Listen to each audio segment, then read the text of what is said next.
ஓம் ஸ்தாபகாய ச தர்மஸ்ய சர்வதர்மஸ்வரூபிணே அவதார வரிஷ்டாய ராமகிருஷ்ணாய தே நமः. யதாக்னேர்தாஹிகா சக்தி ராமகிருஷ்ணே ஸ்திதா ஹியா சர்வவித்யாஸ்வரூபாம் தாம் சாரதாம் பிரணமாம்யஹம். நம ஸ்ரீயதிராஜாய விவேகானந்தசூரயே சச்சித் சுகஸ்வரூபாய ஸ்வாமினே தாபஹாரிணே சிவநாமனி பாவிதேந்தரங்கே மஹதி ஜ்யோதிஷி மானினி மயார்த்தே துரிதான்யபயாந்தி சுதூரதூரே முஹுராயாந்தி மகாந்தி மங்களானி. ஸ்மிருதே சகல கல்யாண பாஜனம் யத்ர ஜாயதே புருஷஸ்தமஜம் நித்யம் व्रजामि शरणं हरिं. ஸ்ருதிஸ்மிருதிபுராணானாம் ஆலயம் கருணாலயம் நமாமி பகவத்பாதம் சங்கரம் லோகசங்கரம். சங்கரம் சங்கராச்சார்யம் கேசவம் பாதராயணம் சூத்ரபாஷ்யகிருதௌ வந்தே பகவந்தௌ புனః புனः. ஈஸ்வரோ குருராத்மேதி மூர்த்திபேத விபாகினே வ்யோமவத் வியாப்ததேகாய தக்ஷிணாமூர்த்தயே நமः.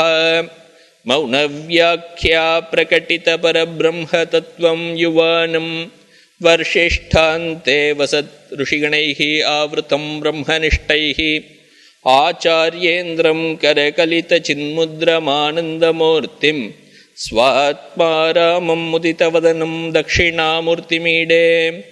ஓம் நமோ பிரம்மாதிभ्यो ब्रह्म विद्या संप्रदाय कर्तृभ्यो वंशर्षिभ्यो महद्भ्यो नमो गुरुभ्यः. सर्वोपप्लवरहितः प्रज्ञानगणः प्रत्यगर्थो ब्रह्मैवाहमस्मि. ओम अधीहि भो भगवः अधीहि भो भगवः. ओम सहना भवतु सहनौ भुनक्तु सह वीर्यं करवावहै तेजस्विनावधीतमस्तु मा विद्विषावहै. ஓம் சாந்தி சாந்தி சாந்தி. ஹரிஹி ஓம். கட்டோபனிஷத்தில் இரண்டாவது அத்தியாயத்தில் இரண்டாவது வள்ளியில் முதல் மந்திரம் பார்த்து கொண்டிருக்கிறோம். இரண்டாவது அத்தியாயத்தில் முதல் வள்ளியில் கடைசியாக ஞானத்தின் பலம் என்ன, ஆத்ம ஞானத்தின் பலம் என்ன, ஆத்ம ஞானத்தை அடையாமல் இருந்தால் அதனுடைய விளைவு என்ன அப்படிங்கிறத நம்ம பார்த்தோம். யதா உதகம் துர்கே விருஷ்டம் பர்வதேஷு விதாவதி ஏவம் தர்மான் பிருதக் பஷ்யன்னு தானேவ அனுவிதாவதி அப்படின்னு சொல்லிட்டு அந்த இடத்துல பார்த்துருந்தோம். யார் ஆத்மாவை பலவாறாக நானாவாக பேதங்களுடன் பார்க்கிறார்களோ அவர்கள் எப்படி மழை ஒரு பர்வதத்திலோ ஒரு உயர்ந்த பிரதேசத்திலே பெய்ந்த மழை சரியாக ஒரே இடத்திலே சென்று சேராமல் எல்லா விதங்களிலும் வழிந்து ஓடி பிரிந்து விடுகிறதோ அழிந்து விடுகிறதோ அதுபோன்று ஆத்மாவை பலவிதமாக பார்ப்பவர்கள் சம்சாரத்தை அடைகிறார்கள், பயத்தை அடைகிறார்கள் அப்படின்னு சொல்லி அந்த மந்திரம் சொல்லியிருந்தது. அதுக்கு அடுத்த மந்திரம் சொல்லித்து யதா உதகம் சுத்தே சுத்தம் சிக்தம் தாதிருகேவ பவதி அப்படின்னு. சுத்தமான தண்ணீர் எப்படி சுத்தமான தண்ணீரில் பெய்தால் இரண்டும் ஒன்றாகவே ஆகிவிடுகிறதோ அதே போல ஏவம் முனேகே விஜானத்தகா ஆத்மா பவதி கௌதம அப்படின்னு சொல்லியிருக்காரு. அப்படிதான் அந்த ஒரு ஆத்ம ஞானிக்கு தன்னுடைய ஆத்மா அந்த பரமாத்மாவிலேயே கலந்து இரண்டும் பேதமற்ற நிலையை அடைந்து விடுகிறது. அந்த இடத்துல பேதம் அப்படிங்கிறதே இல்லை அப்படிங்கிறத சொல்லியிருந்தார் அந்த இடத்துல. இதே இது விவேக சூடாமணிலையும் சொல்றார். க்ஷீரம் க்ஷீரே யதாக்ஷிப்தம். க்ஷீரம்னா பால். அந்த இடத்துல பால்ங்கிற உதாரணத்தை எடுத்துன்னு இருக்கார். பால் அப்புறம் எடுத்துக்கிறார் தைலம் ஜலம் எல்லாத்தையும் எடுத்துன்னு வர்றார். க்ஷீரம் க்ஷீரே யதா க்ஷிப்தம் தைலம் தைலே ஜலம் ஜலே எப்படி அந்த பாலை பாலில் ஊற்றினாக்க ரெண்டும் ஒன்றாயிடுறதோ, அதே போல் தைலம்னா எண்ணெயை இன்னொரு எண்ணெயில் ஊற்றினாக்க ஒரு வித்தியாசமே இல்லாமல் ரெண்டும் ஒன்றாக கலந்து விடுகிறதோ, எப்படி ஜலத்தை தண்ணீரை தண்ணீரில் ஊற்றினால் எந்த ஒரு வேறுபாடும் தெரியாமல் இரண்டும் ஒன்றாக ஆகிவிடுகிறதோ, சயுக்தம் ஏகதாம் யாத்தி அப்படிங்கிறார். அது எல்லாம் கலந்ததுன்னா ஒன்றாக ஆகிவிடுதான், ஏகதாம் யாத்தி அப்படிங்கிறார். அதே போல இந்த ஆத்மாவை எறிந்த ஞானி அவன் என்ன செய்கிறான் அப்படின்னா, ஆத்மனி ஆத்மவித் முனிகி அப்படிங்கிறார். ஆத்மாவிலேயே கலந்து விடுகிறானாம் அவன். யார்? அந்த ஆத்மவித்னா ஆத்மாவை அறிந்த அந்த ஞானி ஆத்மாவிலேயே கலந்து ஆத்மாவாகவே ஆகிவிடுகிறான். தண்ணிக்கும் எப்பொழுது வேறுபாடு தெரியாதோ, அதே போல எண்ணெய்க்கும் கலந்தால் எப்படி வேறுபாடு தெரியாமல் போகிறதோ, எப்படி பாலோடு கலந்தால் எந்த ஒரு வேறுபாடும் தெரியாமல் போகிறதோ, அப்படி அந்த ஆத்ம ஞானி தன்னுடைய ஆத்மாவிலேயே கலந்து அதை தவிர வேறு ஒன்றாக இல்லாமல், ஒரு பேதம் இல்லாமல், தனியாக தனக்குன்னு ஒரு அஸ்தித்வம் எக்ஸிஸ்டன்ஸ் அது இல்லாமல் ஆகிவிடுகிறான். அப்படி இருக்கிறவன் தான் ஞானி, ஆத்ம ஞானி. அதுதான் அதோட பலனே. அப்படி ஆகிவிட்டான்னா என்ன ஆகும் அப்படின்னா, தன்னை தவிர வேறாக ஒன்று இல்லை அப்படின்னு ஒன்று தெரிஞ்சது. அதனால எதை பார்த்தோம் அவனுக்கு பயம் வராது. இரண்டாவது ஒரு பொருள் இருக்கும் பொழுது அவனுக்கு ஒரு பயம் வரும், சம்சார பயம் ஏற்படும், துக்கம் ஏற்படும். இரண்டுன்னு ஒன்னே இல்லையே, அப்படி இருக்கும் பொழுது அவனுக்கு எதை பார்த்து ஒரு பயம் வரும்? அதனால அவனுக்கு அந்த பயமே ஏற்படாது. சம்சார துக்கம் பயம் எதுவுமே இல்லாத ஒரு நிலையை அடைந்து விடுகிறான் அப்படின்னு சொல்லி அது சொல்றார். அப்படிப்பட்ட அந்த ஆத்மாவை நாம் எல்லாம் அறிய வேண்டும் அப்படின்னு சொல்லிட்டு இந்த இடத்துல சொல்றாரு. அதுதான் இந்த வேதாந்தம் சொல்லி கொடுக்கறது. எப்பேற்பட்ட வேதாந்தம் அப்படின்னா, மாத்ரு பித்ரு சஹசிரேபியோபி ஹிதைஷினா வேதேன அப்படின்னு போடுறார். தாய் தந்தையர் 1000 தாய் தந்தையரை விட அந்த வேதம் நமக்கெல்லாம் நன்மையை விரும்புகிறதாம். ஏன்னா அந்த பேதத்தை ஒழிப்பதற்கு அது சொல்லிக் கொடுக்கிறது. எந்த ஒரு வேறுபாடுகளும் பார்க்காதே அப்படின்னு சொல்லிட்டு சொல்லிக் கொடுக்கிறது. வேறுபாடு பார்த்தால் அந்த பயம் இருக்கும், வேறுபாடு இல்லாத நிலையை அடை அப்படின்னு சொல்லிட்டு அந்த வேதம் சொல்லிக் கொடுக்கிறது. அதனால அது 1000 தாய் தந்தையரை விட ஒரு நன்மையை செய்யக்கூடியது இது அப்படின்னு சொல்றாரு இந்த இடத்துல. மாத்ரு பித்ரு சஹசிரேபியபி ஹிதைஷினா வேதேன உபதிஷ்டம் ஆத்மைக்கத்வம் விஜானத அப்படின்னு சொல்றாரு. அந்த ஆத்மா ஒன்று தான் இருக்கு, அது இரண்டாவதாக அதுக்கு வேறு எதுவும் இல்லை அப்படிங்கிறத தெரிந்து கொள் அப்படின்னு சொல்றாரு. அதை எப்படி தெரிஞ்சுக்கணும் அப்படின்னா, சாந்த தர்ப்பைஹி அப்படின்னு ஒரு வார்த்தை போடுறாரு. தர்ப்பம் அப்படின்னாக்க அகங்காரம் அப்படின்னு அர்த்தம். நான் அப்படின்னு ஒரு எண்ணம் இருக்கு இல்லையா, நான் அறிவாளி, இதை படித்திருக்கிறேன், இவ்வளவு புஸ்தகங்கள் படித்திருக்கிறேன், இவையெல்லாம் எனக்கு தெரியும், உபனிஷதங்கள் எல்லாம் எனக்கு மனப்பாடமாக தெரியும், இப்படியாக எண்ணம் இருக்கிறதெல்லாம் அதுதான் அகங்காரம்.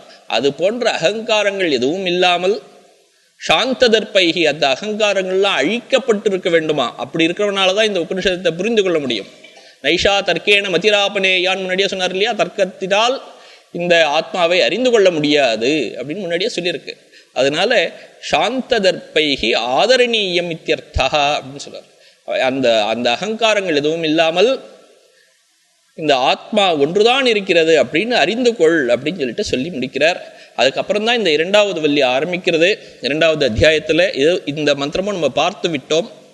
புறம் ஏகாதசத்வாரம் அஜஸ்ய அவக்ரச்சேதசா அனுஷ்டாய ந சோச்சதி விமுக்தஷ்ச விமுச்சியதே ஏதத் வைதத். இந்த வழியில இன்னொரு வகையில் அதாவது இந்த ஆத்மா ஒரே இதுதான் அப்படின்னு சொல்றது ஒரு தடவை சொன்னாக்க ஒருத்தருக்கு புரிந்து விடலாம், எல்லாருக்கும் ஒரே மாதிரி சொன்னாலும் புரியாது. அதனால வெவ்வேறு விதமாக இதை சொல்ல வேண்டும் அப்படிங்கிறதுக்காக திரும்பவும் இந்த ஸ்ருதியை சொல்லி கொடுக்கிறது. சாந்தோக்கிய உபனிஷத்துல ஸ்வேதகேதுன்னு திறந்தார். அவருக்கு அவருடைய தந்தையார், அவர் தான் குரு. அவர் சொல்லிக் கொடுக்கிறார், 9 முறை சொல்லிக் கொடுக்கிறார், தத்துவமசி தத்துவமசி தத்துவமசின்னு. ஒவ்வொரு தடவையும் சொல்லிக் கொடுத்த உடனே அதில் சந்தேகம் கேட்குறான், இது எப்படி அதை எப்படின்னு. அதை ஒவ்வொரு தடவைக்கும் அவர் ஒரு உதாரணத்தை சொல்லி, ஒரு கதையை சொல்லி, அது வழியாக அவனுக்கு புரிய வைக்கிறார். ஒரு முறையிலேயே புரிஞ்செடுத்துன்னா அவர் 2வது முறை கேட்க வேண்டிய அவசியம் இல்லை. எதற்காக 9 தடவை சொல்லியிருக்கார் அப்படின்னா, அவனுக்கு அந்த அளவுக்கு சந்தேகங்கள் ஏற்படுகின்றன. அந்த சந்தேகத்தை தெளிவுபடுத்திக் கொள்வதற்காக திரும்ப திரும்ப கேள்வி கேட்கிறான். அதுபோல நமக்காகத்தான் இந்த வேதம் இருக்கிறது. நமக்கு எத்தனையோ சந்தேகங்கள் இருக்கலாம். அந்த சந்தேகங்களை போக்குவதற்காக இந்த ஸ்ருதியும் வெவ்வேறு விதமாக இந்த ஆத்மாவை பற்றி நமக்கு சொல்லிக் கொடுக்கிறது. அதுதான் இவரும் சொல்றார் சங்கரர், புனரப்பி பிரகாராந்தரேன வேற விதமாக வேற வழியில இது ஆத்மா ஒண்ணுதான் அப்படிங்கிறத சொல்லி கொடுக்க போறார் இந்த இடத்துல. பிரம்ம தத்துவ நிர்ணயார்த்தோ அயம் ஆரம்பகா துர்விக்ஞேயத்வாத் பிரம்மணஹா அப்படின்னு போட்டிருக்காரு. இந்த பிரம்ம தத்துவத்தை திரும்பவும் எதுக்காக இந்த ஸ்ருதியை ஆரம்பிக்கிறது அப்படின்னா, பிரம்ம தத்துவம் அவ்வளோ சீக்கிரமா புரிந்து கொள்ள முடியாது. துர்விக்ஞேயம் அப்படிங்கிறார். துர்விக்ஞேயம், ஞேயம் அப்படின்னா தெரிந்து கொள்ளுதல், விக்ஞேயம்னு நன்றாக தெரிந்து கொள்ளுதல், துர்விக்ஞேயம்னு நன்னா தெரிஞ்சுக்கிறதுக்கு ரொம்ப கஷ்டமானதான் அது. எது? பிரம்மணஹா, பிரம்மஞானம். பிரம்மஞானம் அவ்வளோ சீக்கிரமா புரியாது. அதுக்காக அதை திருப்பி திருப்பி திருப்பி திருப்பி இந்த ஸ்ருதியை சொல்றது அப்படின்னு சொல்லி இவர் சொல்றார். அதனால ஒரே கருத்தையே பல தடவை சொன்னாக்க சில பேருக்கு போர் அடிக்கிறது அப்படின்னு சொல்லலாம். ஆனா இந்த பிரம்ம விஷயத்திலும் சரி, இந்த இறைவன் விஷயத்திலும் தெய்வ விஷயங்களிலும் திரும்ப திரும்ப சொல்வதுதான் நமக்கு ஒரு பாதையாகவே காட்டி இருக்கிறார்கள். மந்திரத்தை நாம் ஜபிக்கிறோம். எதற்காக ஜபிக்கிறோம்? 100 தடவை 1000 தடவை ஒரே மந்திரத்தை தான் ஜபிக்கிறோம். வெவ்வேறு மந்திரத்தை திரும்ப திரும்ப ஜபிக்கிறோமான்னா கிடையாது.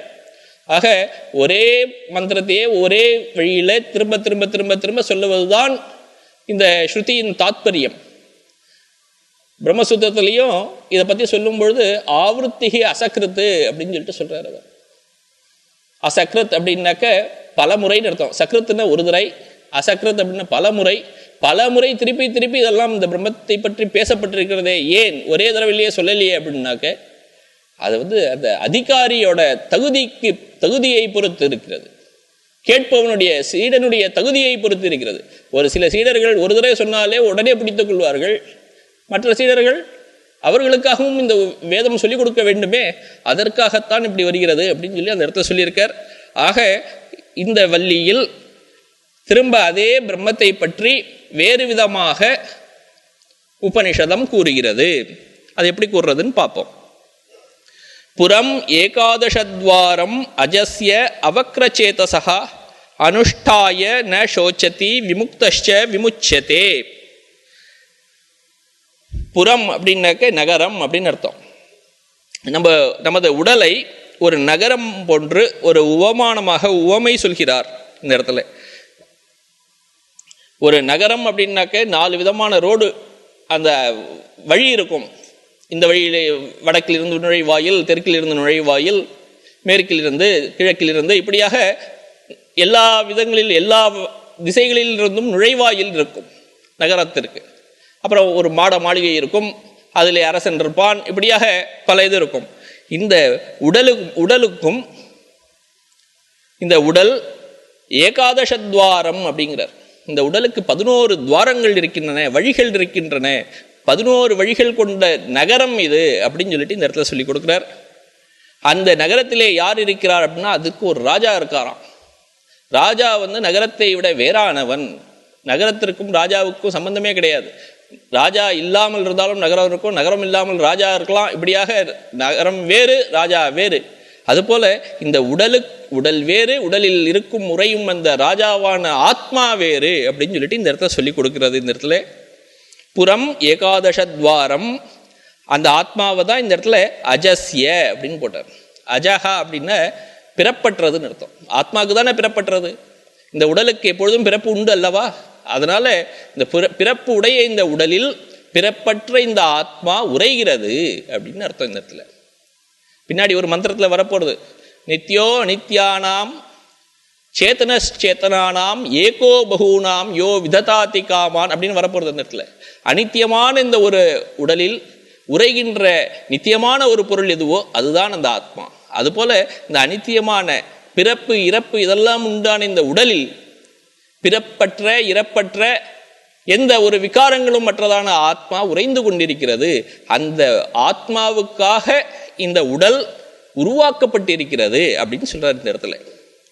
எப்போதுமே ஒரு வீடோ இல்லை ஒரு நகரமோ ஒன்றை உருவாக்கி வைத்திருந்தார்களே, ஆனால் அது தானாக உருவாக்கி இருக்க முடியாது. அதை யாருடைய தனக்கு வேணும்னு யார் ஒரு நினைத்து வந்திருக்கிறார்களோ, எந்த ராஜா இருந்திருக்கிறாரோ அவருக்காக அந்த நகரம் உருவாக்கப்பட்டது அப்படின்னு தான் அர்த்தம். அதுதான் இந்த இதில் சாங்கியர்களுடைய தத்துவத்தில் சொல்வார்கள், சம்ஹதஸ்ய பரார்த்தத்வாத் அப்படின்னு. எந்த இதெல்லாம் சேர்க்கையினால் ஏற்பட்ட பொருள்கள் எல்லாமே யாரோ ஒருவருக்காக செய்யப்பட்டதே தவிர தானாகவே ஏற்பட்டது கிடையாது அப்படின்னு. இந்த உடலும் பல பொருள்களின் சேர்க்கையால் செய்யப்பட்டது. இந்த பஞ்சபூதங்கள் சொல்றோம் இல்லையா, இந்த பஞ்சபூதங்களின் சேர்க்கையால் ஆனது இந்த உடல். அப்போ சேர்க்கையினால் ஆகப்பட்டது எல்லாமே சேர்க்கை இல்லாமல் யார் இருக்கிறானோ, தனியாக யார் இருக்கிறானோ அவனுக்காக செய்யப்பட்டது. யார் அதுன்னு? அதுதான் அந்த ஆத்மா. அதுதான் இந்த இடத்துல சொல்றார் அஜஸ்ய அப்படின்னு. அவக்ர சேத்தசகா அப்படின்னு சொல்றார். சேத்தஸ் அப்படின்னாக்க அறியும், எது அறிகிறதோ அதுதான் சேத்தஸ். எது அறிகிறது, எது ஒன்று உள்ளே இருந்து சைத்தன்ய வடிவமாக எது இருக்கிறதோ அதுதான் அறிகிறது. அதுவும் இந்த இடத்துல சொல்றார் அவக்ர சேத்தசக அப்படின்னு. இது மனம் அறிகிறது அப்படின்னு சொல்லிட்டோம்னாக்க, மனம் இப்பொழுது இதை அறிகிறது, நாளை அதை அறிகிறது, இதை அறிகிறது, அப்படி மாறிக்கொண்டே இருக்கிறது. மனம் அறிகின்ற பொருள் எல்லாம் மாறிக்கொண்டே இருக்கிறது. மனதில் எப்பொழுது விகாரங்கள் ஏற்படுகிறதோ, எப்பொழுது எண்ண அலைகள் ஏற்படுகிறதோ அப்பொழுது மாறிக்கொண்டே இருக்கிறது. அப்படி மாறாமல் எது அறிவு வடிவமாகவே எது இருக்கிறதோ, போதஸ்வரூபமாக எது இருக்கிறதோ, விஞ்ஞான வடிவமாக எது இருக்கிறதோ, ஞான மயமாக எது இருக்கிறதோ, அதுதான் இந்த இடத்துல அவக்ர சேத்தசக அப்படின்னு சொல்ற. நித்தியமாக ஞான வடிவத்தில் இருக்க வேண்டும், அதுதான் அவக்ர சேத்தசக அப்படின்னா. அது எதுவும் இல்லை, அந்த ஆத்மா தான். ஆத்மா தான் எப்பொழுதும் ஞான வடிவமாக இருக்கிறது. அந்த ஆத்மாவுடையது இந்த நகரம் அப்படின்னு சொல்றார். அந்த ஆத்மாவை அனுஷ்டாய ந சோச்சதி விமுக்தஷ்ச விமுச்சியதே. அந்த ஆத்மாவை அறிந்தால் ஒருவன் ந சோச்சதி, பயப்படுவதில்லை, எதுக்கும் துக்கப்படுவதில்லை அப்படின்னு சொல்றாரு. அப்படின்னு இந்த மந்திரம் சொல்றது. விமுக்தஷ்ச விமுச்சியதே, அவன் முக்தி அடைந்தவனாக ஆகிவிடுகிறான். ஏதத் வைதத் அப்படின்னு இந்த மந்திரம் சொல்லி முடிக்கிறது. இதுல பாதி தூரம் வரையில் நம்ம சங்கரருடைய பாஷ்யம் பார்த்திருக்கோம். இரண்டாவது பகுதியிலிருந்து பார்க்கலாம். அவக்ரச்சேதசா, அவக்ரம் அகுட்டிலம் ஆதித்ய பிரகாஷவத்து நித்தியம் ஏகமேவ ஸ்திதம் அப்படின்னு சொல்றாரு இந்த இடத்துல. அவக்ரம் அப்படின்னாக்க அகுட்டிலம், குட்டிலம் அப்படின்னாக்க வளைஞ்சு நெளிஞ்சு இருக்கக்கூடியது. ஆதித்ய பிரகாஷவத்து நித்தியம் அப்படின்னு போடுற. ஆக்குட்டிலம் அப்படின்னா வளையாதது, நெளியாதது, எப்பொழுதும் உண்மையா ஒரே மாதிரியாக இருக்கக்கூடியது. நம்ம மனசு என்னன்னாக்க மனம் ஆடிக்கொண்டே இருக்கிறது. ஆடுவதனால் பலவிதமான எண்ணங்கள், அறிவு, ஞானம் எல்லாம் ஏற்படுகிறது, இல்லைன்னு சொல்லலை. ஆனால் அப்படி ஏற்படுகின்ற எண்ணம் மாறிக்கொண்டே இருப்பதனால் அது அவக்ரச்சேதஸ்ன்னு சொல்ல முடியாது, வக்ரச்சேதஸ்ன்னு சொல்லணும். நித்திய சேத்தஸ்ன்னு சொல்ல முடியாது, அனித்திய சேத்தஸ்ன்னு சொல்லணும். அனித்தியமாக இருக்கக்கூடியது மனதில் ஏற்படும் ஞானங்கள். அந்த மனத்திற்கும் ஞானமாக, மனத்திற்கும் மனமாக எது இருக்கிறதோ அதுதான் அந்த ஆத்மா. அது நித்தியம் ஞானமயமாக இருக்கக்கூடியது, ஞான வடிவமாகவே இருக்கக்கூடியது. அதனாலதான் அதை அவக்ரச்சேதசகா அப்படின்னு சொன்னார். ஏகரூபம் அப்படின்னார், எப்போதும் மாறாமல் ஒரே மாதிரியாக இருக்கக்கூடியது அது. அந்த இது அதுதான் விஞ்ஞானம். அந்த விஞ்ஞானத்தோடையது, அந்த ஞானத்தினுடையது இந்த உடல் அப்படின்னு சொல்றார். தஸ்ய அவக்ரச்சேதசா ராஜஸ்தானியஸ்ய பிரம்மணஹா. அதுதான் இந்த ஒரு நாட்டில் எப்படி ராஜா இருக்கானோ அது போல இந்த உடல்ல இருக்கக்கூடிய ஆத்மாவானது ராஜா மாதிரி ஆனது. அந்த ராஜாவுடையது இந்த உடல் அப்படின்னு சொல்றார். யஸ்யேதம் புரம் தம் பரமேஸ்வரம் புரஸ்வாமினம் அனுஷ்டாய. அந்த ராஜாவா இருக்கக்கூடிய இது இருக்கு இல்லையா, ஆத்மா, அந்த ஆத்மாவை அனுஷ்டாய தியாத்வா அப்படின்னு போட்டிருக்கார். அதை அனுஷ்டானம் பண்ணினால், அதாவது தியானம் பண்ணினால். தியானம்னா என்ன அப்படின்னாக்க சாதாரணமாக அதை நினைத்து கொண்டு அதை தியானம் பண்ணுறது கிடையாது. அதனால்தான் இங்கே போட்டிருக்கார் தியானம் ஹி தஸ்ய அனுஷ்டானம் சமயக் விஞ்ஞானபூர்வகம் அப்படின்னு. விஞ்ஞானம் முதல்ல அதை புரிஞ்சுன்றோம், அதை தெரிஞ்சு கொண்டிட வேண்டும். சாதாரணமாக இந்த ஸ்ரவண மன்னனை நிதித்தியாசனம் பண்ணுறோம் அப்படின்னாக்க இன்னும் அவன் அந்த சமாதி நிலையை அடையவில்லை.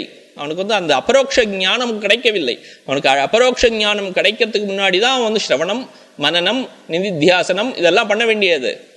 எப்போ அவனுக்கு அபரோக்ஷ ஞானம் வந்துவிட்டதோ அதுக்கப்புறம் அவனுக்கு ஸ்ரவணத்தினால என்ன பயன், மனனத்தினால என்ன பயன், நிதித்தியாசனத்தினால என்ன பயன், எந்த பயனும் கிடையாது. அப்போ அபரோக்ஷ ஞானம் வந்தப்புறம் அவன் என்ன பண்றான் அப்படின்னா, இது முன்னாடி இருந்த நிலைகள் எல்லாம் அவனுக்கு இயற்கையாகவே வாய்க்கின்றன. அப்படி இயற்கையா வாய்க்கணும். அந்த விஞ்ஞான பூர்வகம் தியானம்னு போட்டிருக்காரு. அப்போ அந்த அபரோக்ஷ ஞானத்தை அடைந்து அதனால் ஏற்பட்ட இயற்கையான ஒரு ஞானத்தினால இயற்கையான தியானம் ஏற்படுகிறது. அந்த ஆத்மாவை பற்றிய தியானம் இயற்கையாக யாருக்கு ஏற்படுகிறதோ அவனுக்கு தான் இந்த இடத்துல பயம் இல்லை அப்படின்னு சொல்றாரு. இங்க தியானம் ஹி தஸ்ய அனுஷ்டானம் சமயக் விஞ்ஞான பூர்வகம் தம், அப்படி இருக்கிறவனுக்கு தான் என்னாருது, அனுஷ்டாய ந சோச்சதி அப்படின்னு சொல்றார். அப்படிப்பட்டவன் அவன் அது அந்த ஆத்மா எப்படிப்பட்டது அப்படின்னா, சர்வ ஏஷனா வினிர்முக்தா சன் அப்படின்னு போடுறார். தம் சர்வேஷனா வினிர்முக்தா சன்னு சமம் சர்வபூதஸ்தம் தியாத்வா ந சோச்சதி. எந்த ஒரு ஏஷனைனா ஆசைகள் அப்படின்னு அர்த்தம், காமங்கள் அப்படின்னு அர்த்தம். மனசில் இருக்கக்கூடிய ஆசைகள் எல்லாவற்றையும் விட்டவனாக சர்வ ஏஷனா வினிர்முக்தா அப்படின்னு சொல்றார். இந்த தியானம் பண்ணுபவன் யார் இந்த ஆத்மாவை அடைந்தானோ, அபரோக்ஷ ஞானம் அடைந்தானோ, அவனுடைய மனதிலே இருக்கக்கூடிய ஆசைகள் எல்லாம் போய்விட்டவனாக ஆகிவிடுகிறான். அவன் அப்படி இருப்பதனால் சமம்னாலே பிரம்மம்னு அர்த்தம். சமமா இருக்கிறதுனாக்க பிரம்மம். அந்த பிரம்மத்தை சர்வபூதஸ்தம் தியாத்வா, அந்த பிரம்மம் எல்லா இடத்திலும் அது இருக்கு, எல்லாருடைய உடலிலும் அதே பிரம்மம் தான் எந்த ஒரு வேறுபாடும் இல்லாமல் பரவி இருக்கிறது அப்படின்னு அறிந்து கொண்டு அதனால் நஷோச்சதி, அப்படி எல்லா இடத்துலையும் ஏக்கரூபமாக இருக்கக்கூடிய பிரம்மத்தை ஒருவன் அறிந்து கொண்டானே ஆனால் தன்னை விட பெரிசாகவும் தன்னை விட சின்னதாகவும் ஏதோ ஒன்று இருக்குது அப்படின்னு சொல்கிறதுக்கு ஒரு அப்படி சொல்றதுக்கு இடமே இல்லாமல் இருக்கு. அப்படி இருக்கும் பொழுது அவனுக்கு பயமோ இல்லை துக்கமோ ஏற்படுறதுக்கு ஒரு இடம் கிடையாது அப்படின்னு சொல்றாரு இந்த இடத்துல. தத்விஜானாத், ஏன் அப்படின்னாக்க தத்விஜானாத் அபயப்பிராப்தேஹே, அபயத்தை அடைந்து விடுகிறான் அவன். எங்க த்விதீயாத்வை பயம் பவதி அப்படின்னு தானே சொல்லியிருக்கு. இரண்டாவதுன்னு ஒன்று இருந்தது அப்படின்னா அந்த இடத்துல பயம் இருக்கு அப்படின்னு சொல்லிட்டு ஸ்ருதி சொல்றது. இவனுக்கு தான் இந்த இரண்டுன்னே இல்லையே, இருக்கிறதெல்லாம் ஒன்று தானே, தான் மட்டும்தான், தன்னுடைய ஆத்மா அந்த பிரம்மம் மட்டும்தான் இருக்கு அப்படின்னு தெரியுது. எல்லாவற்றையும் பிரம்மமயமாக பார்க்கிறான் அவன். அப்படி பார்க்கறதுனால எல்லாம் பிரம்மமாகவே இருக்கிறதுனால அவனுக்கு இரண்டாவது இல்லை. அதனால அங்க கேட்கிறார், ஷோக்க அவசர அபாவாத் அப்படின்னு சொல்றார். ஷோக்கம் ஏற்படுறதுக்கு ஒரு அவசரம், ஒரு இடமே கிடையாது அந்த இடத்துல அப்படின்னு சொல்றாரு. இகைவ அவித்யாகிருத காம கர்ம பந்தனைஹி விமுக்தா பவதி அப்படிங்கிற இந்த அடுத்த 4வது பாதமா இருக்கக்கூடியது விமுக்தஷ்ச விமுச்சியதே அப்படின்னு இருக்கு. விமுக்தஷ்ச விமுச்சியதே அப்படின்னா அவன் முக்தி அடைந்தவனாக இருந்து விட்டு முக்தி அடைகிறான் அப்படின்னு சொல்லிட்டு சொல்லியிருக்கு இந்த ஸ்ருதி. அது எப்படி ஒருத்தன் முக்தி அடைந்தவனாக இருந்து திரும்பவும் முக்தி அடைய முடியும் அப்படின்னு கேட்டதுக்கு இந்த இடத்துல அவர் ஆச்சாரியர் எழுதியிருக்கார். இகைவ அவித்யாகிருத காம கர்ம பந்தனைஹி விமுக்தா பவதி அப்படின்னு. முக்தி அடைகிறான் அப்படின்னா எதுலேருந்து முக்தி அடைகிறான் அப்படின்னு முதல் இதுக்கு சொல்றார். அவித்யினால் காமங்கள், காமத்தினால் கர்மங்கள் ஏற்படுகிறது இப்படி நம்ம பார்த்துருக்கோம் முன்னாடியே. அப்படின்னாக்க அந்த அவித்யை தான் எல்லாத்துக்கும் ஒரு மூல காரணம். அவித்யினால் காமங்கள் ஏற்படுகிறது. எப்போ ஒருத்தன் தன்னை பூர்ணனாக நினைக்கவில்லையோ, பிரம்மமாக நினைக்கவில்லையோ, ஆத்மாவாக அறியவில்லையோ, அவன் தன்னை அபூர்ணனாக, பூரணம் இல்லாதவனாக நினைத்துக் கொள்கிறான். பூரணம் இல்லாததனால் நினைத்து கொண்டதனால் அவனை தன்னை பூரணம் செய்து கொள்வதற்காக வெளியே ஒரு பொருளை தேடி செல்கிறான். அவனுக்கு அந்த இடத்துல காமம் ஏற்படுகிறது, ஆசை ஏற்படுகிறது. அதை அடைய வேண்டும்ங்கிறதுக்காக சில வேலைகளை செய்கிறான், கர்மங்கள் ஏற்படுகிறது. அப்போ அந்த அவித்யை யாருக்கு இருக்கிறதோ அவர்களுக்கு காமமும் கர்மமும் ஏற்படுகிறது. அந்த காம கர்மங்கள் அதுதான் அவனை இந்த பிறவியில் கட்டி விடுகிறது, பந்தனம் செய்கிறது, தலையாக ஏற்படுகிறது அப்படின்னு சொல்லிட்டு சொல்றார். அவித்யா கிருத்த காம கர்ம பந்தனைஹி அப்படின்னு. இந்த பந்தனத்திலிருந்து, இந்த கட்டிலிருந்து விடுபட்டவனாக ஆகிறான் இந்த உலகத்தில் வசிக்கும் பொழுதே. அதுதான் முதல்ல சொன்னது விமுக்தஷ்ச விமுச்சியதே. அதுல முக்தி அடைந்தவனாக இருந்து முக்தி அடைகிறான் சொன்னது இல்லையா. முக்தி அடைந்தவனாக இருந்து அப்படின்னா இந்த உலகத்தில் வாழும் பொழுதே இந்த அவித்யை அப்படிங்கிற கட்டிலிருந்து அவன் முக்தி அடைந்தவனாக ஆகி விடுகிறான். எப்பொழுது தன்னுடைய உயிர் போய் விடுகிறதோ, உடல் விழுந்து விடுகிறதோ, அப்போ இந்த உடலை விட்டு விதேக கைவல்யம்னு சொல்றோம் இல்லையா, விதேக முக்தியை அடைந்து விடுகிறான். இங்கே வாழும் பொழுது அடைகின்ற முக்தி ஜீவன் முக்தி, ஜீவன் முக்தனாக இருந்து கொண்டு உடலை விட்ட பிறகு விதேக முக்தனாக ஆகிவிடுகிறான் அப்படின்னு சொல்லிட்டு இந்த இடத்துல சொல்றார். இகைவ அவித்யாகிருத்த காம கர்ம பந்தனைகி விமுக்தா பவதி விமுக்தஷ்ச விமுச்சதே அப்படின்னு சொல்லியிருக்கார்.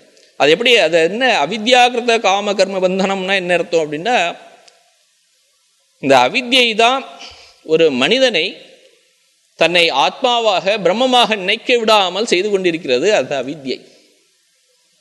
பிரம்மஸ்வரூபம் அப்படின்னு சொல்றோம் இல்லையா, அது சத் சித் ஆனந்தம். இந்த மூன்று இதுவும் இருக்கக்கூடியது. எதுவோ சத்து சித்து ஆனந்தம். சத் அப்படின்னா இருக்கும் நிலை, இருப்பது, அது மட்டும்தான் இருக்கு. பிரம்மம் மட்டும்தான் இருக்கு, வேற எதுவுமே இல்லை. எப்படி ஒரு கயிறுல பாம்பு தெரியறது, அந்த இடத்துல கயிறு இருக்கா பாம்பு இருக்கான்னா அங்கே கயிறு மட்டும்தான் இருக்கு, அந்த இடத்துல பாம்பே கிடையாது. யாரோ ஒருத்தன் பார்க்கும்பொழுது அவனுக்கு தன்னுடைய அவித்தியினால, அவனுடைய கண்ணில் இருக்கக்கூடிய கோளாறுனால அவன் அந்த பாம்பை, அந்த கயிற்றை கயிறாக பார்க்காமல் பாம்பாக பார்த்து விடுகிறான். அப்போ அந்த இடத்துல பாம்பே கிடையாது, இல்லாத பாம்பை இருப்பது போன்று பார்க்கிறான் அவன். அப்போ அது போன்று இருக்கக்கூடியது ஒன்றே ஆனது என்னன்னா இந்த பிரம்மம் மட்டும்தான். அது நம்முடைய அவித்யை அப்படிங்கிற ஒரு கோளாறுனால இந்த நாம ரூபங்களாக நாம் பார்த்து கொண்டிருக்கிறோம். அப்படி அந்த அவித்ய, அந்த பிரம்மத்துடைய தன்மை சத் சித் ஆனந்தம்னு சொன்னோம் இல்லையா, அந்த சித் ரூபமாக இருக்கக்கூடியதும் அதுதான். சித் அப்படின்னா சைத்தன்ய ரூபம். எது அறிந்து கொள்கிறதோ அதுதான். அந்த ஒரு பொருளை அறிந்து கொள்வதற்கு அந்த சைத்தன்யம் தேவை. அந்த சைத்தன்யத்தினால்தான் அறிந்து கொள்ள முடியும், வேறு எதனாலையும் அறிந்து கொள்ள முடியாது. ஒரு மரம் இருக்கு, ஒரு இந்த மைக் இருக்கு, இந்த டேபிள் இருக்கு. இந்த டேபிளோ மைக்கோ ஒன்றும் அறிவதில்லை, தன்னை பற்றியும் அறிந்து கொள்வதில்லை. ஏன் அப்படின்னா அதில் சைத்தன்யம் இல்லை. யாருக்கு சைத்தன்யம் இருக்கோ, எதுல சைத்தன்யம் இருக்கோ அந்த சைத்தன்யம் மட்டும்தான் அதுக்கு அறிவு இருக்கிறது, அறிந்து கொள்ளக்கூடிய திறமை இருக்கிறது. வேற எதுக்குமே அந்த திறமை கிடையாது. மூன்றாவதாக ஆனந்தம். அந்த ஆனந்தமும் பிரம்மத்தில் மட்டும்தான் இருக்கு, வேற எங்கேயுமே கிடையாது. பிரம்மத்தை தவிர எல்லா இடங்களிலும் ஆனந்தமாக இப்போ தோன்றினாலும் அது ஆனந்தம் கிடையாது, அது துக்கம்தான் அப்படின்னு சொல்லியிருக்கு எல்லா இடத்துலையும். அதனால இந்த பிரம்மத்துடைய தன்மை சச்சித் ஆனந்தம். இதே வேற விதமா சொல்லணும்னா அஸ்தி பாதி பிரியம் அப்படின்னு சொல்லுவார்கள். ஆனா இந்த அனாத்ம வஸ்துக்கள் இருக்கு இல்லையா, அதோடைய என்னன்னா அன்றுத்த ஜட துக்க வடிவமானது, ஜடம். இதெல்லாம் ஜடம் வஸ்துக்கள், அதுக்கு சைத்தன்யம் கிடையாது. அன்றுத்தம் பொய்யானது, இருப்பே கிடையாது. எப்படி அந்த பாம்புக்கு இருப்பு இல்லையோ அப்படி இந்த அனாத்ம வஸ்துக்களுக்கும் இருப்பே கிடையாது. அன்றுத்தமானது, ஜட வடிவானது, துக்காத்மகமானது, துக்க வடிவானது.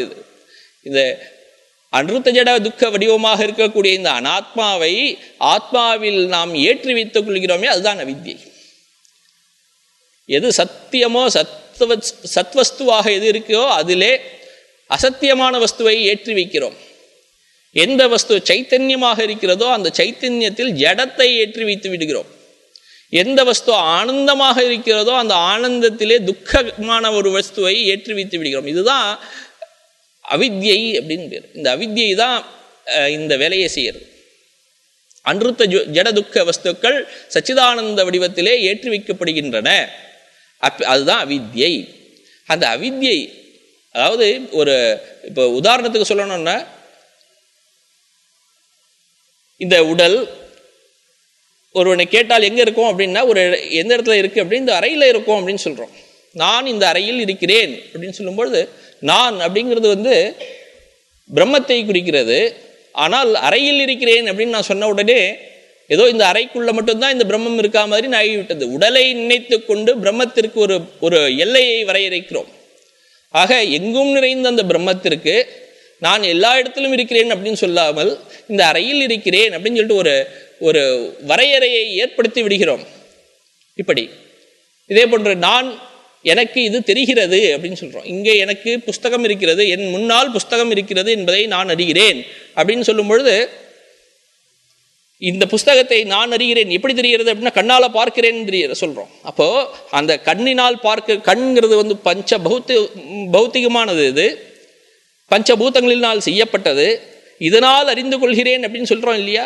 அப்போ இந்த கண் அறிகிறது, உடல் அறிகிறது, மனம் அறிகிறது அப்படின்னு சொல்லும் பொழுது, எப்படி இந்த சைத்தன்ய ஸ்வபாவம் இல்லாத ஒரு பொருள் அறிவை பெற முடியும்? அது பெற முடியாது. கண் அப்படிங்கிறது ஒரு பஞ்ச பௌத்திகமான செய்யப்பட்டது. அதே போன்று மனமும் ஒரு மேட்டர். அது அதுக்கு சைத்தன்யமே கிடையாது. சைத்தன்யம் இல்லாத பொழுது அதனால் அறிய முடியவும் முடியாது. ஆக அந்த சைத்தன்யத்தின் அம்சத்தை நாம் இந்த ஜடத்தில் ஆரோப்பணம் செய்கிறோம். இதுதான் அத்தியாசம்னு பேர். எது அந்த பொருள் இல்லையோ அந்த பொருளை அதுவாக நினைத்தல் அத்தியாசம் அப்படின்னு சொல்றார் இவர் சங்கரர். அதஸ்மின் தத் புத்திஹி அப்படிங்கிறார். எது பாம்பு இல்லையோ அதை பாம்பாக அறிவது அத்தியாசம். பாம்பில்லாத கயிற்றை பாம்பாக அறிவது அத்தியாசம். அதஸ்மின் தத் புத்திஹி அப்படின்னு சொல்றாரு. அதுபோன்று ஆத்மாவாக இருக்கக்கூடிய தன்னை ஒருவனை தான் ஆத்மான் அறிந்து கொள்ளாமல் ஒரு எல்லைக்குட்பட்டவனாக பரிச்சின்னமான ஒருவனாக தன்னை அறிந்து கொள்கிறானே ஒருவன், அதுதான் அத்தியாசம். இந்த அவித்யை, இந்த அத்தியாசமோ அவித்யையோ இருக்கிறதுனால தான் ஒருவன் இந்த சம்சாரத்தில் உழன்று கொண்டிருக்கிறான். எப்பொழுது இந்த அவித்யை போகிறதோ, எப்பொழுது இந்த அத்தியாசம் போகிறதோ, எப்பொழுது தன்னை அந்த சச்சிதானந்தமாக பிரம்மமாக ஒருவன் நினைத்துக் கொள்கிறானோ, எப்பொழுது தன்னை ஒருவன் இந்த அன்றுத்த ஜட துக்க வடிவம் இல்லை என்று தெரிந்து கொள்கிறானோ, அப்பொழுது அவன் அப்போதுதான் அந்த விமுக்தஷ்ச விமுச்சதேன்னு வந்தது இல்லையா, அந்த ஜீவன் முக்தனாக அடைகிறான். இங்கேயே இந்த உடலில் இருக்கும் பொழுதே முக்தி அடைகிறான் அவன். அப்புறம் எப்போ அந்த உடல் போகிறதோ, எப்போ அந்த உடல் விழுகிறதோ, அப்போ விமுக்தஷ்சன்னு விமுச்சதே அப்படிங்கிறார். அப்போதான் அவன் அந்த உடலை விட்டும் விதேக முக்தியை அடைகிறான். அப்படின்னு என்ன அர்த்தம்னா, முக்தி அடைந்து விட்டான். திரும்ப அவனுக்கு சரீரம் வர வேண்டிய அவசியமே இல்லை, திரும்பவும் உடல் வர வேண்டிய அவசியம் இல்லை, திரும்பவும் பிறப்பு எடுக்க வேண்டிய அவசியம் இல்லை, திரும்பவும் இறக்க வேண்டிய அவசியம் இல்லை. புனக ஷரீரம் ந கிருண்ணாதீத்யர்த்தா அப்படின்னு எழுதிட்டார். திரும்பவும் அவன் சரீரத்தை எடுப்பதில்லை அப்படின்னு சொல்லி இதுக்கு அர்த்தம் போட்டிருக்கார் அவர். இதுக்கு அடுத்த மந்திரம், இரண்டாவது அடுத்த மந்திரத்தை பார்ப்போம். இப்ப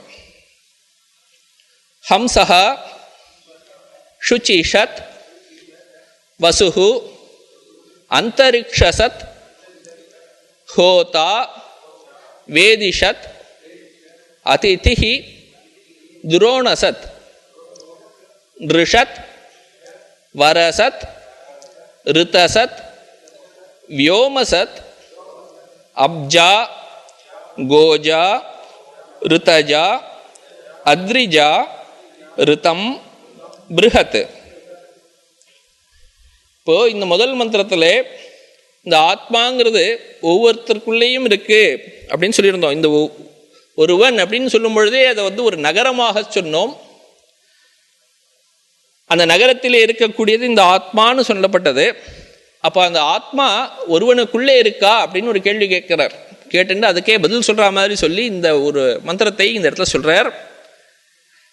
சத்து நைக்க புரவர்த்தி ஏவ ஆத்மா. அந்த ஆத்மா ஒரே ஒரு மனிதனுடைய உடலில் இருக்கக்கூடியது மட்டும் அல்ல, ஒரே ஒரு மனுஷன்ல மட்டும்தான் இருக்கு ஆத்மான்னு அர்த்தம் இல்லை. எனக்கு உள்ள மட்டும்தான் இருக்கு ஆத்மா, வேற எங்கேயும் இல்லை அப்படின்னு அர்த்தம் கிடையாது. ஏன்னா இதை ஒரு நகரம்னு சொல்லியாச்சு இல்லையா, நகரத்துக்குள்ள ஒரு ராஜா தானே இருப்பான்.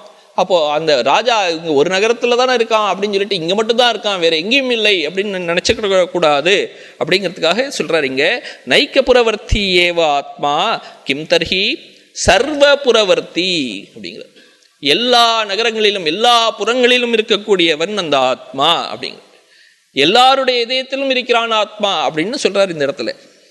கதம் அப்படின்னு ஒரு கேள்வி கேட்கிறாரு. எப்படி அப்படின்னாக்க அதை சொல்றது இந்த மந்திரம். ஹம்சஹா சுச்சிஷத் வசுரந்தரிக்ஷசத் ஹோதா வேதிஷத் அதிதிஹி துரோணசத் ரிஷத் வரசத் ரிதசத் வியோமசத் அப்ஜா கோஜா ரிதஜா அத்ரிஜா ரிதம் பிருஹத் அப்படின்னு சொல்லி கொடுக்கறது இங்க. ஹம்சஹா அப்படின்னா கச்சதி போகிறது, எது போகிறதோ அதுதான் ஹம்சஹா. ஹந்தி கச்சதி தி ஹம்சஹா போவது எதுவோ அதுதான். அதாவது எல்லா இடத்திலும் இருக்கிறதா அந்த ஆத்மா, எங்கேயும் அது போகாத இடம் செல்லாத இடம் கிடையாது. அந்த ஆத்மா எல்லாவற்றிலும் இருக்கிறது ஹம்சஹா. எப்படி அப்படின்னா சுச்சி ஷத் அப்படின்னு போடுறார். சுச்சி அப்படின்னாக்க சுத்தமாக இருக்கக்கூடியது அப்படின்னு அர்த்தம். சுத்தமாக இருக்கக்கூடியது அப்படின்னு சொல்லிட்டு இவர் தேவலோகத்தை சொல்றார். சுச்சௌ திவி ஆதித்யாத்மனா சீததி தி. அந்த சொர்க்கலோகத்தில் அதாவது மேலே சூரியன் வடிவில் எது இருக்கிறதோ அதுவும் இந்த ஆத்மா அப்படிங்கிற. நமக்குள்ளே இருக்கக்கூடிய இந்த ஆத்மா இங்க மட்டும் இல்லை, அதுதான் அங்க சூரியன் போலவும் இருக்கு, சூரியனாகவும் சூரிய வடிவிலும் எது இருக்கிறதோ அதுதான் ஆத்மா அப்படிங்கிறார். வசுஹு வசுரந்தரிக்ஷ சத் அப்படின்னு சொன்னார் இல்லையா. வசுகு அப்படின்னா வாசயதி இதி வசுகு, சர்வான் வாசயதி, எது ஒரு எல்லாரையும் வாழ வைக்கிறதோ அதுதான் வசுவான்.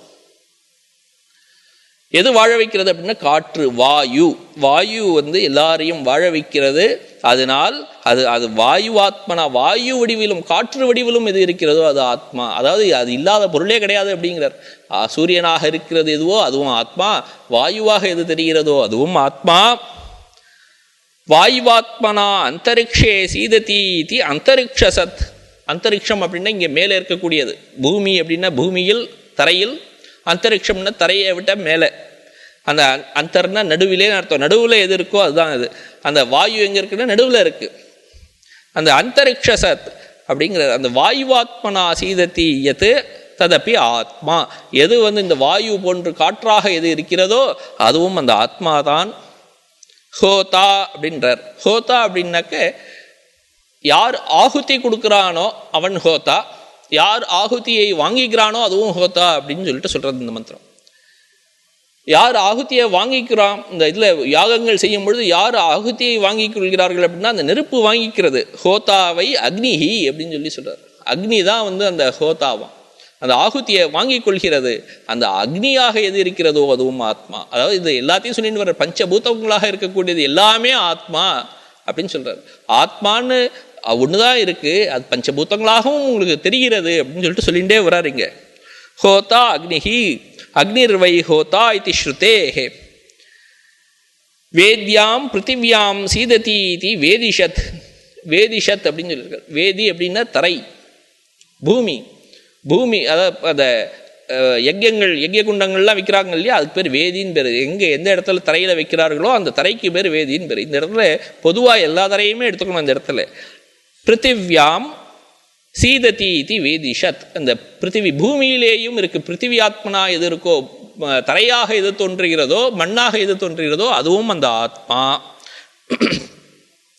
அதிதிஹி யார் அதிதியாக இருக்கிறார்களோ, வீட்டிற்கு வந்திருக்கலாம், அதிதினாக்க விருந்தாடிகள், அவர்கள்லாம் வருகிறார்கள், அவர்களும் ஆத்மாதான். துரோணசத்து, துரோணசத்துனா அதிதிக்கு ஒரு விசேஷனம் சொல்றார். துரோணேஷு கிரகேஷு சீததி. வீட்டிலே யார் வருகிறார்களோ, எவர்கள் வருகிறார்களோ அவர்களும் ஆத்ம வடிவமாகவே இருக்கிறார்கள், ஆத்மாவிலிருந்து தோன்றியவர்கள். நிருஷத் அப்படின்னு சொல்றார். நிரு அப்படின்னாக்க மனிதர்கள். நிரு அப்படிங்கிறத நரன் அப்படின்னே வந்தது. மனிதர்களாக யாரெல்லாம் இருக்கிறார்களோ அவர்களும் ஆத்மாவில் இருந்தவர்கள் தான். வரசத், வரம் அப்படின்னாக்க உயர்ந்ததுன்னு அர்த்தம். மனிதர்களை விட உயர்ந்தவர்கள் தேவர்கள் அப்படின்னு இதில் சொல்றார். அந்த தேவர்கள் வடிவமாக எது இருக்கிறதோ அதுவும் ஆத்மாதான். மனிதர்களாகவும் தேவர்களாகவும் எது இருக்கோ அதெல்லாம் ஆத்மா அப்படிங்கிறார். ரித அசத், அது மட்டும் இல்லை, இந்த உலகத்தை ஒரு ஒரு ஒரு சக்கரம் போன்ற ஒரு ஏதோ ஒரு நியதி ஒன்று இருக்கு, அது இந்த உலகத்தை வழி நடத்திகிட்டே வர்றது. அந்த நியதியாக இருக்கக்கூடியது இந்த ரித அசத் அப்படிங்கிற. ரிதம் அப்படின்னா அந்த நியதி.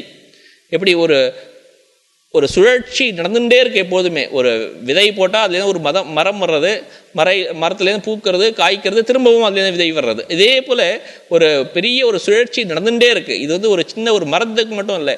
இப்போது மரம்ங்கிறது ஒரே ஒரு உயிரினம் பார்த்தோம். இப்போ வேற ஒரு இதுவாக வச்சுக்கலாம். இப்போது ஒரு செடியை ஒரு மிருகம் சாப்பிட்றது, மிருகத்தை வேற ஒன்று சாப்பிடுகிறது, அதுலேருந்து திரும்பவும் அது இறந்த பிறகு மண்ணிலே மக்கி திரும்பவும் அதுலேருந்து ஒரு மரமாகவே தோன்றது. இப்படியாக ஒரு சுழற்சி. இப்படியாக எந்த ஒரு சுழற்சி, எந்த ஒரு நியதி இருந்தாலும் அந்த நியதிக்கு பேர் ரிதம்னு பேர். அந்த ரிதமாக இருக்கக்கூடியதும் எதுவும் இல்லை, இந்த ஆத்மா தான் அப்படிங்கிறார். ரித சத் அப்படிங்கிறார். ரிதம் சத்தியம். ரிதம்க்கு இன்னொரு பொருளும் இருக்கு. யஜ்யத்துக்கு பேரும் ரிதம்னு பேர். இந்த யாகங்கள் பண்ணுகிறார்கள் இல்லையா, அந்த யாகத்துக்கும் ரிதம்னு பேர். அந்த யாக வடிவமாக இருக்கக்கூடியதும் அந்த ரித அசத், அந்த ஆத்மா தான். வியோமசத், வியோமகா அப்படின்னா ஆகாசம். ஆகாசத்திலே எது இருக்கோ அதுவும் ஆத்மா தான். ஆகாச வடிவமாக இருக்கிறதும் ஆத்மா. வியோமசத். அப்ஜா, அப்ஜான அப் அப்படின்னாக்க தண்ணீர்னு அர்த்தம். அந்த தண்ணியிலிருந்து எதெல்லாம் தோன்றுகிறதோ அதெல்லாம் தண்ணியும் ஆத்மா. தண்ணியிலிருந்து தோன்றிய பொருட்கள் எல்லாமே ஆத்மா. அப்ஜா அப்படின்னாக்க அப்சு. தண்ணியிலேருந்து என்னெல்லாம் தோன்றியது அப்படின்னாக்க சங்கம், சுக்தி, மகராதி ரூபேன.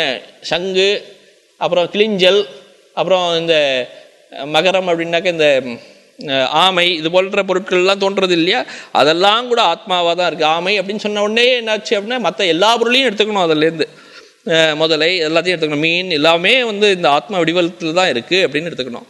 கோஜா, கோஜானாக்க இந்த புவியிலிருந்து பூமியிலிருந்து தோன்றிய பொருட்கள் எல்லாமே. விரீஹி யவாதி ரூபேன அப்படிங்கிறார். விரீஹினாக்க இந்த தானியங்கள், அரிசி நெல் இதெல்லாம் தோன்றது இல்லையா, இந்த நெல் வடிவமாகவும் அரிசி வடிவமாகவும் தானியங்கள் மற்ற தானியங்கள் வடிவமாகவும் இதெல்லாம் இருக்கோ அதெல்லாமும் ஆத்மாதான். ரித்தஜா இந்த நியத்தின்னு சொன்னமே யஜ்யம் அப்படின்னு, அந்த யஜ்யத்திலிருந்து இதெல்லாம் தோன்றுகிறதோ யாகத்திலிருந்து தோன்றிய பொருட்கள் எல்லாமே கூட ஆத்மாவாக தான் இருக்குது. அத்ரிஜா, அத்ரி அப்படின்னாக்க மலைன்னு அர்த்தம். மலையிலிருந்து தோன்றிய எல்லா பொருளுமே ஆத்மாவாக தான் இருக்குது.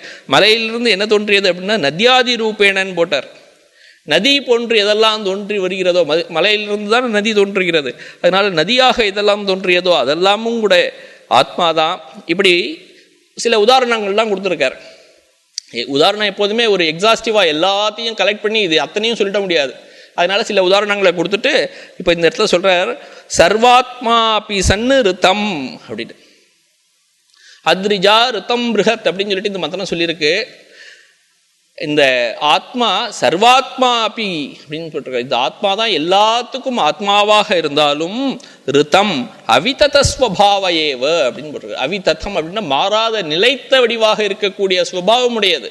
இது பார்த்தா ஒரு ஆத்மா தான் சூரியனாகவும் இருக்குது, சந்திரனாகவும் இருக்குது, பூமியாகவும் இருக்குது அப்படின்னாக்க ஆத்மாவுக்கு பலவிதமான வடிவங்கள் இருக்கிற மாதிரி ஒரு எண்ணம் ஏற்படும். ஆனால் அது அப்படி கிடையாது, பலவிதமாக கிடையாது, மாறாமல் ஒன்றாகவே இருக்கக்கூடியது இந்த ஆத்மா அப்படிங்கிறத காட்டுறதுக்காக இந்த ரித்தம் அப்படிங்கிற ஒரு பதத்தை போட்டிருக்கார். அவிதத ஸ்வபாவகா அப்படின்னு. எப்படி அந்த கயிறு பாம்பாக தோன்றினாலும், ஒரு பூ மாலையாக தோன்றினாலும், இல்லை தரையில் ஏதோ விரிசல் வந்த மாதிரி தோன்றினாலும் அது பாம்பும் கிடையாது, பூமாலையும் கிடையாது, தரையில் இருக்கிற விரிசலும் கிடையாது, ஆனால் கயிறாவே தான் எப்பொழுதும் இருந்திருக்கோ அதுபோல இந்த ஆத்மா இப்படி பலவிதமாக தோன்றினாலும், சூரியனாக தோன்றினாலும் சரி, சந்திரனாக தோன்றினாலும் சரி, பூமியிலிருந்து தோன்றிய பொருளாக இருந்தாலும் சரி, பர்வதத்திலிருந்து தோன்றிய பொருளாக இருந்தாலும் சரி, எப்படி இருந்தாலும் அது அப்படி கிடையாது. அதுக்கு எல்லாத்துக்கும் ஆதாரமாக இருக்கக்கூடிய ஆத்மா ஒன்றாகவே மாறாமல் எப்பொழுதும் இருக்கிறது அப்படிங்கிறத இந்த மந்திரம் சொல்லியிருக்கு. அது எப்படிப்பட்டது அப்படின்னா பிருகத் அப்படின்னு சொல்லிட்டு சொல்கிறார் இந்த இடத்துல. பிருகத் அப்படின்னா மிகவும் பெரியது அப்படின்னு சொல்லியிருக்கு. சர்வ காரணத்வாத் எல்லாவற்றிற்கும் காரணமாக இந்த மற்ற பொருட்கள் தோன்றிய பொருட்கள் எல்லாவற்றுக்கும் காரணமாக இருக்கிறது. எப்படி அந்த பாம்புக்கு காரணமாக கயிறு இருந்ததோ அது போல இருக்காங்க அது. அதனால அது மகத், ரொம்ப பெரியது அது. சர்வ காரணத்வாத் அப்படின்னு போட்டிருக்காரு. சர்வதாபி ஏக ஏவ ஆத்மா ஜகதா ந ஆத்மபேதா இதி மந்திரார்த்தா. எப்படிதான் இருந்தாலும் சரி, எப்படி இருந்தாலும் எவ்வளோ விதமான வழிகளில் அந்த ஆத்மா இப்படி இருக்குது அப்படி இருக்குன்னு சொல்லிட்டு வந்தாலும் அந்த ஆத்மாவில் எந்த விதமான பேதமும் இல்லை, மாற்றமும் இல்லை அப்படிங்கிறதான் இந்த மந்திரத்துடைய பொருள் அப்படின்னு சொல்லி முடிக்கிறார் இந்த இடத்துல. சொல்ல முடியாது. இதுக்கப்புறம் ஒரு 3 மந்திரங்கள் ஒன்றாக எடுத்துக்கணும். 3 மந்திரத்தை இப்போ படிக்கிறேன். ஊர்த்வம் பிராணம் உன்னயதி, அபானம் பிரத்யக் அஸ்யதி, மத்தியே வாமனம் ஆசீனம் விஸ்வே தேவா உபாசதே. இது ஒரு மந்திரம். அடுத்தது அஸ்ய விஸ்ரம்சமானஸ்ய ஷரீரஸ்தஸ்ய தேஹினஹ தேஹாத் விமுச்சியமானஸ்ய கிம் அத்ர பரிசிஷ்யதே ஏதத் வைதத் ந பிராணேன ந அபானேன மர்த்யோ ஜீவதி கஷ்சன இதரேண து ஜீவந்தி யஸ்மின் ஏதௌ உபாஸ்ருதௌ. இந்த 3 மந்திரங்களும் ஒன்றாக எடுத்துக்கொள்ள வேண்டும். அதனால் நான் இப்போ எடுத்துட்டு இருக்கேன். ஆனால் 3 மந்திரத்துடைய பாஷ்யத்தையும் படித்து முடிக்க முடியுமான்னா தெரியல, பார்க்கலாம். இதனுடைய பொருள் ஊர்த்வம் பிராணம் உன்னயதி அபானம் பிரத்யகஸ்யதி. ஆத்மான்னு ஒன்று இருக்கு அப்படிங்கிறத எப்படி தெரிஞ்சுக்கணும் அப்படிங்கிறதுக்கு ஒரு குறிப்பு சொல்றாரு இந்த இடத்துல. ஆத்மனகா ஸ்வரூப அதிகமே லிங்கம் ஆக அப்படின்னு சொல்லிட்டு, உண்மையா ஆத்மான்னு ஒன்று இருக்கா, ஆத்மானா என்ன, எப்படி தெரிஞ்சுக்கிறது அப்படிங்கிறதுக்கு ஒரு குறிப்பு சொல்லி கொடுக்குறேன் அப்படின்னு சொல்லி கொடுக்குறாரு இங்க இடத்துல. எப்படி நமக்கு கரண்ட் இருக்கா அப்படின்னாக்க இந்த ஃபேன் ஓடுறதே அப்படின்னு பார்த்தோன்னே தெரியறது இல்லையா, ஃபேன் ஓடித்துன்னா கரண்ட் இருக்கு அப்படின்னு சொல்றோம். ஃபேனுக்கு காரணமாக இருக்கக்கூடியது கரண்ட் இருக்கிறதுனால ஃபேன் ஓடுறது, ஃபேன் ஓடுறதுனால கரண்ட் இருக்குன்னு சொல்ல முடியாது. ஆனால் ஃபேன் ஓடுறதுனால கரண்ட் இருக்குன்னு சொல்றது இதை பார்த்து ஒரு காரியத்தை பார்த்து காரணம் இருக்குன்னு சொல்றதுக்கு, இது ஒரு எஃபெக்டை பார்த்து ஒரு காசு இருக்கு அப்படின்னு கண்டுபிடிக்கிறோம் இல்லையா, காசு இருந்தால் தான் எஃபெக்ட் இருக்க முடியும். அப்படி அந்த எஃபெக்டை பார்த்து காசை கண்டுபிடிக்கிறோம், ஒரு காரணத்தை கண்டுபிடிக்கிறோம். அது போல இந்த இடத்துல சொல்லி கொடுக்குறாரு இந்த இடத்துல. ஏதோ ஒன்று நமக்குள்ள இருக்கு, அது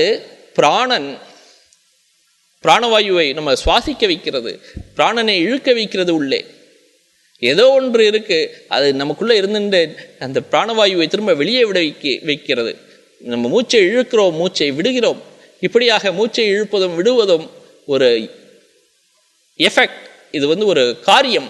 இந்த காரியம் இருக்கிறதுனாலேயே இதுக்கு பின்னாடி ஒரு காரணமாக ஒன்று இருக்க வேண்டும் அப்படிங்கிற ஒரு அனுமானத்தினால அந்த இடத்துல ஆத்மான்னு ஒன்று இருக்கு அப்படிங்கிறத இந்த இடத்துல காட்டுறார்.